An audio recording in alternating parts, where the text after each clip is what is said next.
Alam mo, kung di ka dumating sa buhay ko, tanggap ko na yan na tatanda ako mag-isa. Bakit naman? Eh, sino ba naman ang magmamahal sa... Alam mo na, sa tulad ko. Wala namang problema sa'yo, ah. Naku, sinasabi mo lang yan. Eh, hindi mo naman kasi nakikita kung gaano ako kalaki. Alam mo, ang napatunayan ko sa buhay ko na ito, na mas mahalaga yung kabutihan ng loob kaysa yung panlabas na anyo. Maraming nga mga tao dyan eh. Di ka sa mabubuti.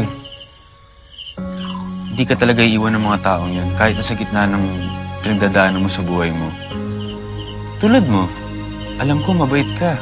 Oh, paano mo naman nasigurado?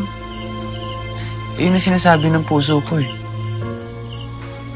Naku, tinatamaan ka na kung ano-ano yung sinasabi mo eh. Sigurado ako sa alak yan.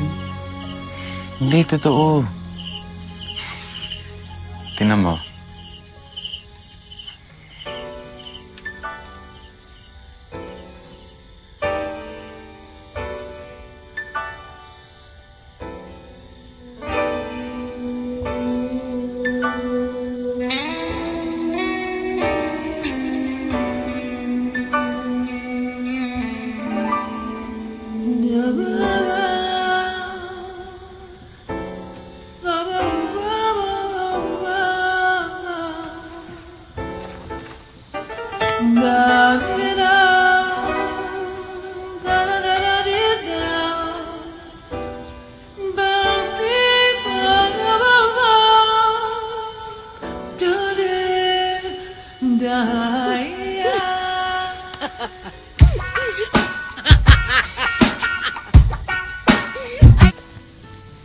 Isyo.